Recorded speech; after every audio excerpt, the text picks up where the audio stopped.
DETV News is powered by DART, Delaware's transit service. Moving forward. Tonight, the latest on a deadly shooting in Wilmington's Riverside neighborhood. Plus, a Delaware man is in jail after a fatal Capitol Green shooting in Dover. And the Ladybug Festival is headed back to Market Street. We have all the details. Those stories and much more coming up tonight on DETV News.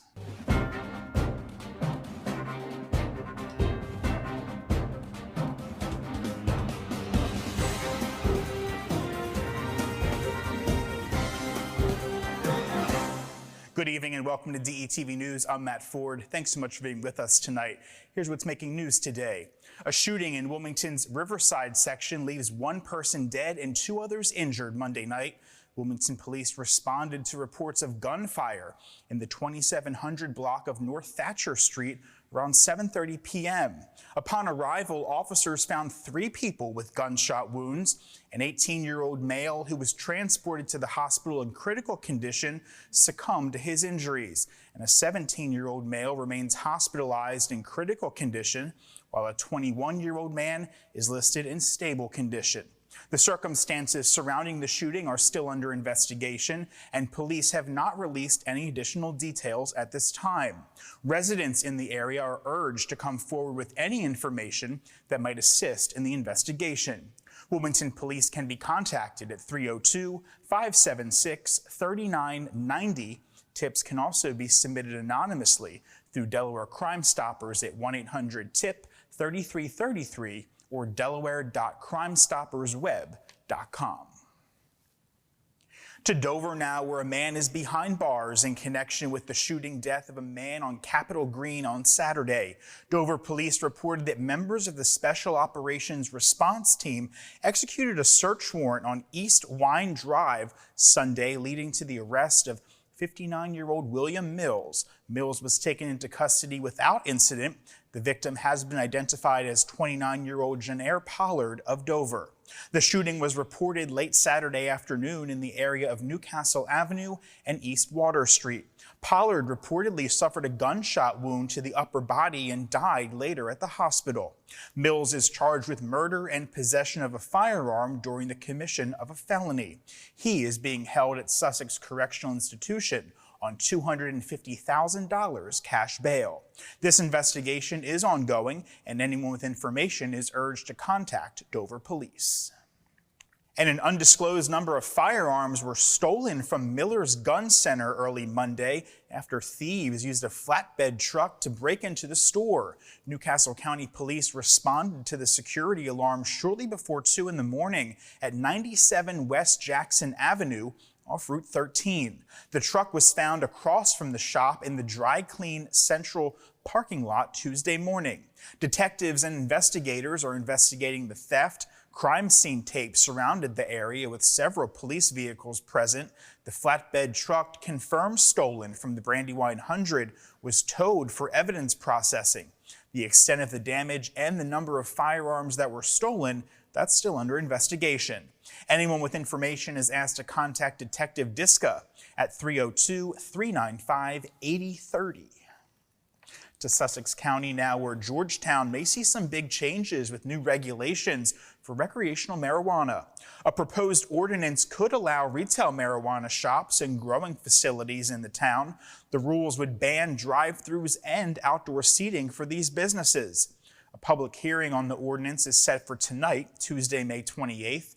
The issue has been under discussion since last summer, with officials seeking public input back in January. Unlike other Sussex County communities like Rehoboth Beach and Dewey Beach, which have already banned recreational marijuana, Georgetown is considering approval.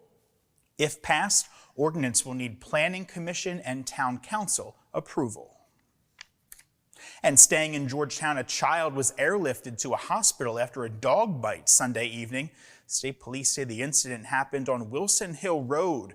Police responded to a call from Animal Control for assistance. The child's condition and details about the bite are not yet made public.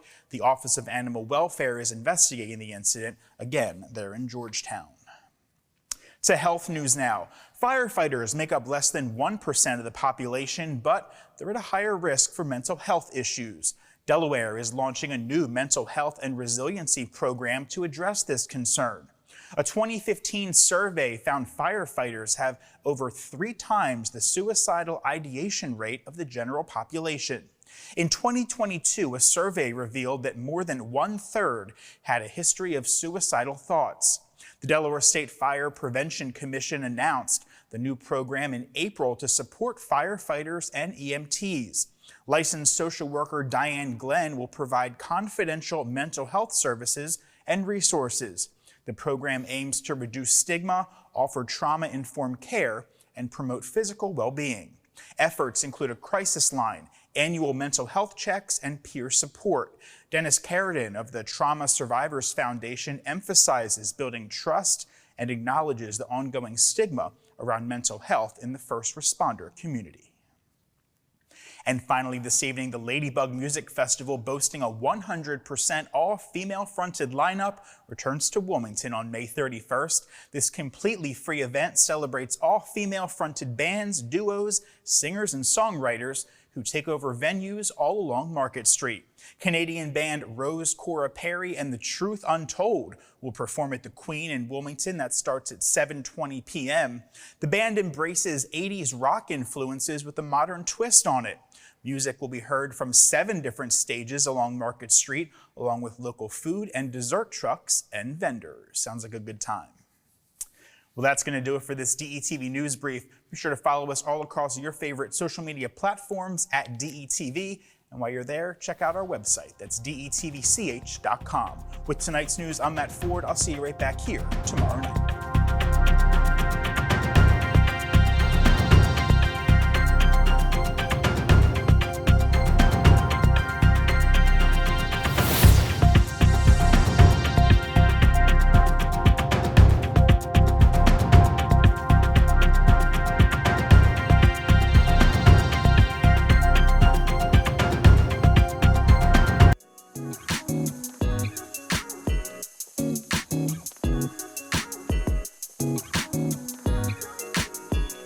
We don't talk about prostate cancer enough, and it's the most diagnosed form of cancer and the second most common cause of cancer death among Black men in both Delaware and the United States. Approximately 1 in 8 men will be diagnosed with prostate cancer in their lifetime, but just by asking your healthcare provider if you should get a screening could help you detect prostate cancer early and save your life.